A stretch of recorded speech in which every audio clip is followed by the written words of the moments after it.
اگر صحیفہ کاملہ تم if you start reading صحیفہ کاملہ، پھر آپ کے سارے ایشوز خود بخود دور ہو جاتے ہیں، سارے ایشوز ختم ہو جاتے ہیں۔ ہر موقع کے لیے، ہر وقت کے لیے دعا ہے، جادو کے لیے دعا ہے، حسد کے لیے دعا ہے، رزق کے لیے دعا ہے، بیماری کے لیے دعا ہے، مطلب یہ نیم اٹ، ہر مسئلے کا تمہارا اس میں حل ہے۔ ایک کمپلیٹ بک ہے۔ آپ کو معلوم صحیفہ کاملہ کی ایک میں چھوٹا سا واقعہ پڑھ دیتا کہ آیت اللہ امینی، ابھی ان کا انتقال ہوا آیت اللہ امینی کا۔ آیت اللہ امینی نے جو ایک عظیم پرسنالٹی ہمارے علماء کی، بہت زبردست، ان کا نام نماز شب میں ضرور لینا، آیت اللہ امینی کا۔ ان کی ایک بڑی فیمس بک ہے الغدیر۔ غدیر کے اوپر اس سے اچھی آتھینٹک بک نہیں ہے، 22 والیومز میں ہے۔ ایکسٹراڈنری انہوں نے کام کیا، ایکسٹراڈنری کام کیا کہ غدیر کے اوپر اتنی جامع کتاب، کمپلیٹ بک کہ آپ کسی سے بات کرنے کے لیے، آرگومنٹ کرنے کے لیے اس سے اچھی بک نہیں، سارے دلائل کے ساتھ انہوں نے اس کتاب کو لکھا۔ اللہ ان کو اجر عظیم عطا کرے۔ بڑی فیمس پرسنالٹی ہے، ریسنٹلی ان کا انتقال ہوا ہے۔ تو آیت اللہ امینی الازہر یونیورسٹی کیرو میں، جو اسلامک سب سے بڑی یونیورسٹی ہے الازہر، ان کے وائس چانسلر، ان کا ایک لیٹر آیا تھا 90s میں ایران کہ آپ لوگ یہ جو بولتے کہ پروفٹ ہمارے جو رسول ہیں صلی اللہ علیہ وآلہ وسلم وہ ٹھیک ہے معصوم ہے، لیکن ہاؤ کین یو سے کہ امام علی سے لے کے 12ویں امام تک پورے 12 امام آپ کے معصوم ہیں؟ پروفٹ کے لیے تو مان لیں گے، اللہ کا رسول تو معصوم ہے، لیکن ان کے سکسیسرز معصوم ہے۔ آپ جو بولتے ہیں کہ امام علی سے لے کے 12ویں امام تک سارے کے سارے ہمارے امام معصوم ہیں، آپ کے پاس پروف کیا ہے؟ اس کا کیا پروف ہے کہ سارے کے سارے یہ معصومین اولاد علی معصوم ہیں؟ تو آیت اللہ امینی نے کیا کیا، صحیفہ کاملہ الازہر یونیورسٹی کے وائس چانسلر، میں نے دیکھا ہے کیرو میں یونیورسٹی ہے، اسلامک سب سے بڑی یونیورسٹی، عام مسلمانوں کے فرقوں کی سب سے بڑی یونیورسٹی ہے الازہر کے نام، مشہور یونیورسٹی، وہاں کے وائس چانسلر کا واقعہ میں نے خود میں لیٹر پڑھا ہے، اس کا ٹرانسلیشن آیا تھا۔ تو انہوں نے کیا کیا، اچھا ٹھیک ہے آرگومنٹ تو بعد میں کریں گے، تم یہ بک پڑھو، صحیفہ کاملہ چوتھے امام کی کتاب بھیج دو۔ الازہر یونیورسٹی کے وائس چانسلر کہتے ہیں کہ عشاء کے بعد آئی اسٹارٹڈ ریڈنگ، میں کھول کے پڑھنا شروع کیا، رات بھر پڑھتا رہا، اس کے بعد اس دن میں یونیورسٹی نہیں گیا، آئی واز جسٹ ریڈنگ کہ مطلب میرے لیے ایک عجیب چیز تھی کہ یہ دعا کیا ہے، یہ کیسی کتاب ہے۔ کہتے ہیں کہ 24 گھنٹے یا 36 گھنٹے 36 آورز میں نے کمپلیٹ کی۔ کمپلیٹ کرنے کے بعد انہوں نے جو لیٹر لکھا وہ میں آپ کو بتا رہا ہوں۔ انہوں نے ایک لیٹر لکھا کہ یہ کتاب، یہ بک صحیفہ کاملہ پڑھنے کے بعد اب مجھے کوئی آرگومنٹ کرنے کی ضرورت نہیں، یہ مجھے پروف کرنے کی ضرورت نہیں، نہ آپ کو آپ پروف کریں کہ یہ امام معصوم ہے یا نہیں۔ کہتے ہیں کہ یہ کتاب پڑھ کے اندازہ ہو گیا کہ یہ سوائے معصوم کے کوئی اس طرح اللہ سے مانگی نہیں سکتا، کہ چینج آیا اس میں۔ اس کے بعد فقہ جعفری، ہماری فقہ الازہر یونیورسٹی میں پڑھائی جاتی ہے، یہ آپ کو پتہ ہے، 4 اسلامک فقہ ہے، حنبلی، مالکی، شافعی، حنفی، 4 فقہ ہے نا، 4 اماموں کی 4 فقہ ہے، اسلام کی جو فقہ ہے جو بن گئے، تو ایکچوئل تو فقہ جعفری ہونا چاہیے، فقہ جعفری بھی اب الازہر میں پڑھائی جاتی ہے، یہ وہ بک ہے۔ لیکن افسوس، very sad part in our life, ہمارے امام کی بک ہے لیکن وی ڈونٹ ریڈ اٹ۔ ہمیں پتا ہے کہ یہ کتاب ہے، ہمیں پتا ہے کہ یہ دعائیں، اتنے ڈورز کو ہم ناک کرتے ہیں۔ آپ صحیفہ کاملہ پڑھو، چوتھے امام کی کتاب پڑھو۔ تھوڑا سا میں بریف کرتا چوتھے امام کے بارے میں کہ آپ کی ولادت 38 ہجری یا 37 ہجرہ میں ہوا۔ آپ کی ولادت مدینہ منورہ میں ہوتی ہے، مولا حسین آپ کے فگر بزرگوار ہے، آپ کے فادر ہے، اور آپ کی جو ماں کا نام ہے وہ ہے شہر بانو، بی بی شہر بانو۔ 37 یا 38 ہجری یہ وہ زمانہ ہے کہ جس زمانے میں میرا مولا امام علی علیہ السلام زندہ تھے، تو مولا علی کے سامنے چوتھے امام کی ولادت ہوتی ہے 37 ہجری۔ آپ کی ولادت کی تاریخ میں تھوڑا سا اختلاف ہے، 5 شعبان بھی کتابوں میں ہے اور 15 شوال بھی ہے۔ 15 شوال 37 ہجری یا 5 شعبان 37 ہجری.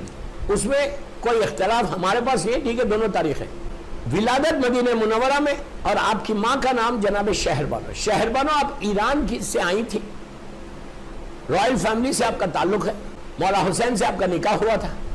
نکاح ہونے کے بعد آپ کی ولادت مدینہ منورہ میں ہوتی ہے.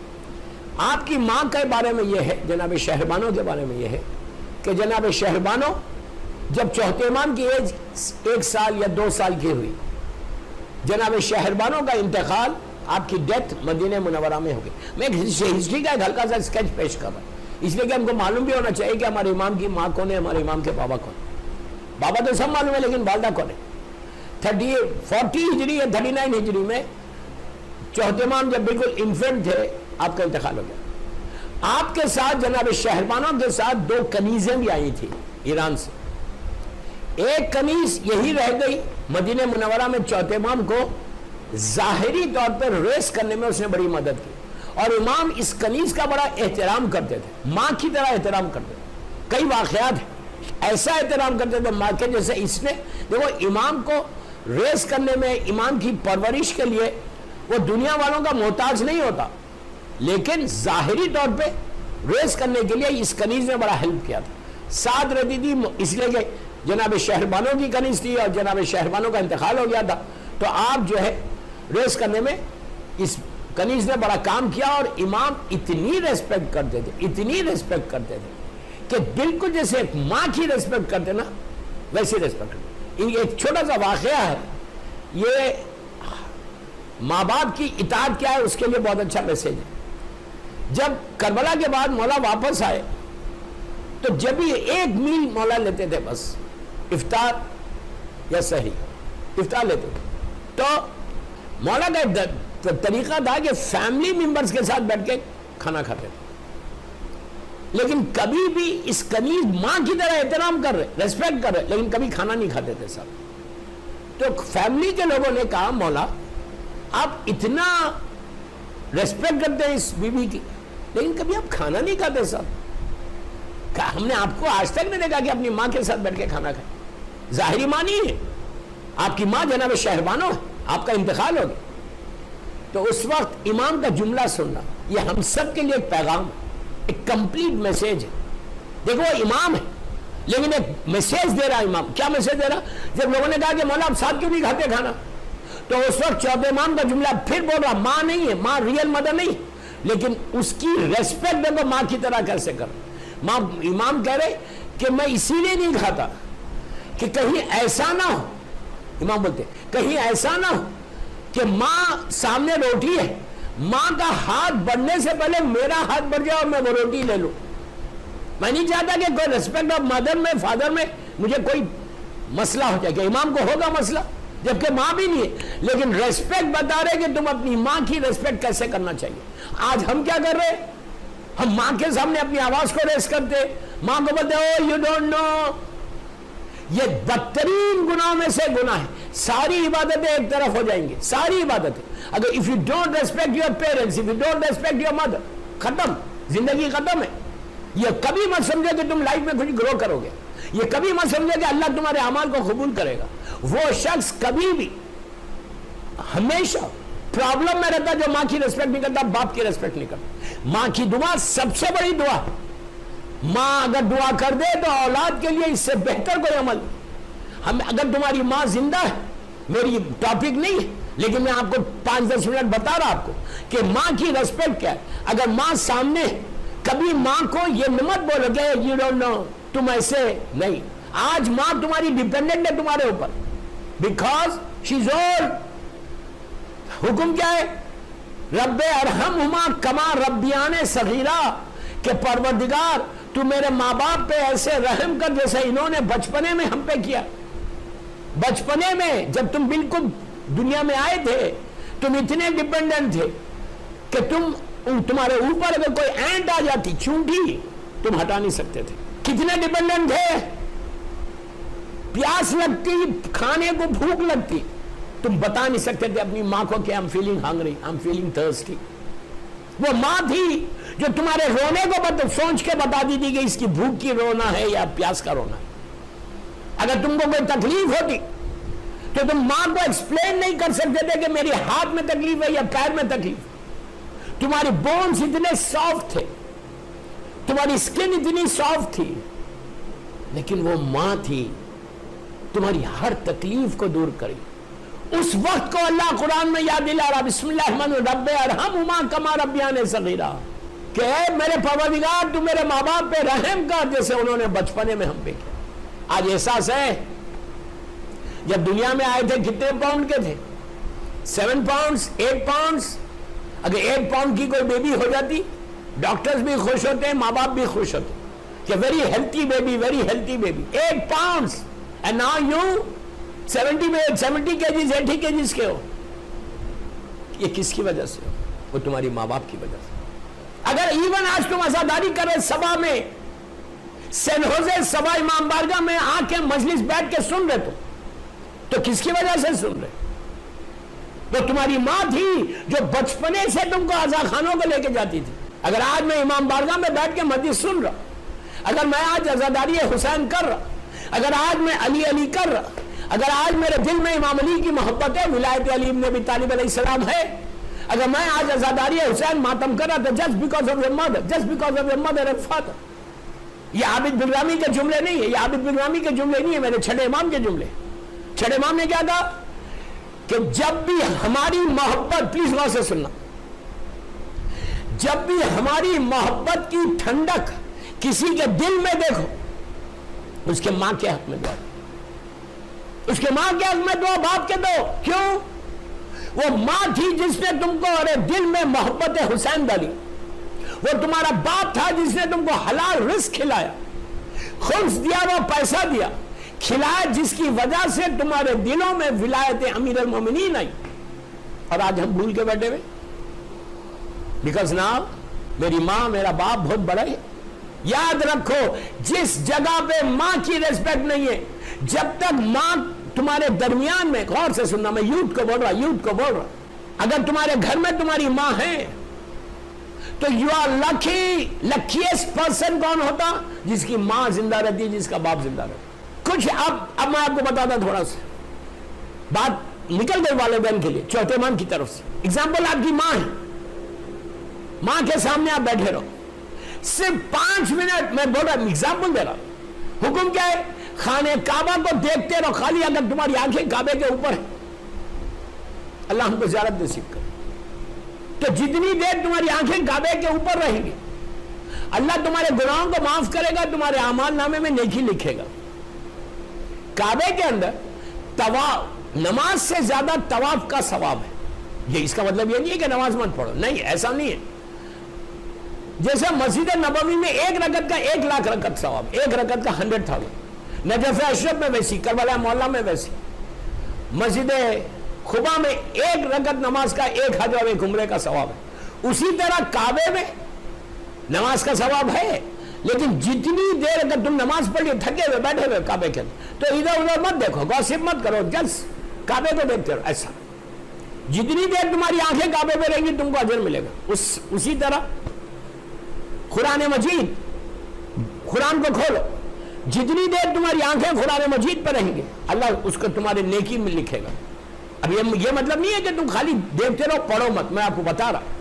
تیسری چیز کیا بتائی کہ امام علی کے چہرے کو دیکھنا عبادت ہے. تم امام علی کے چہرے کو دیکھو گے, اتنی دیر تمہارے اعمال نامے میں نیکی لکھی جائے گی. یہ 3 چیزیں دیکھی. اب چوتھی چیز سنو, خالی تم اپنی ماں کو ایسا دیکھو, just look at me, look at می.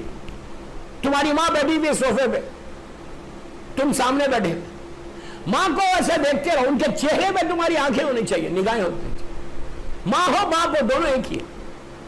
زیادہ ماں کے لیے کہا گیا کہ ماں کو دیکھو, جتنی دیر تمہاری نگاہ تمہاری ماں کے چہرے پہ, اتنی دیر تمہارے گناہ معاف ہوں گے, نیکی لکھی جائے گی. لیکن جب ماں کو دیکھنا تو محبت سے دیکھنا, غصے میں نہیں دیکھنا. یو انڈرسٹینڈ واٹ آئی سے؟ ماں کو دیکھو تو محبت سے دیکھنا, یہ نہیں کہ ماں یو ڈونٹ نو, تیریوں پہ بل ڈال کے. میرے جملے غور سے سنو, کسی کے پریشر میں آ کے اپنی ماں سے مس بیہیو مت کرو. Don't miss behave with your parents. کسی کے پریشر میں مت آؤ, اپنی آخرت کا تباہ کرنا ہے. یہ مت سمجھو کہ یار میرا تو بڑا بزنس ہے, آئی ایم ملین, بڑا گھر ہے, بڑی گاڑی ہے, یاد دیکھو جس نے دیا ہے وہ لے بھی سکتا, جس نے دیا ہے ہی کین ٹیک اٹ. یہ مت سمجھو کہ ہمیشہ رہیں گے. فرعون نہیں رہا, نمرود نہیں رہا, تو آپ کیا ہے, صدام نہیں رہا, سب ختم ہو گئے. If you don't respect your mother, if you don't respect your father, disaster ہے لائف کا. ایک چیز اور یاد رکھ, میں یوتھ کو بول رہا, سبا کے یوتھ کو, اور جو میری مجلس سن رہا بات, کہ اگر ماں کو ناراض کر دیا, ماں کو ہرٹ کر دیا, ختم ہو گئی بات. جب تک یاد رکھو, جب پلیز میری طرف دیکھو, جب تک تمہاری ماں تمہارے گھر کے اندر ہے تو ایک رحمت کا شیڈ ہے ایسا اوپر. جس دن ماں کی آنکھ بند ہوئی, اللہ رحمتوں کو اٹھا لیتا, پھر تم کو لٹرلی اسٹرگل کرنا پڑتا. کوئی چیز کو حاصل کرنے کے لیے تمہاری لائف میں آبسٹیکلز آنا شروع ہو جاتے.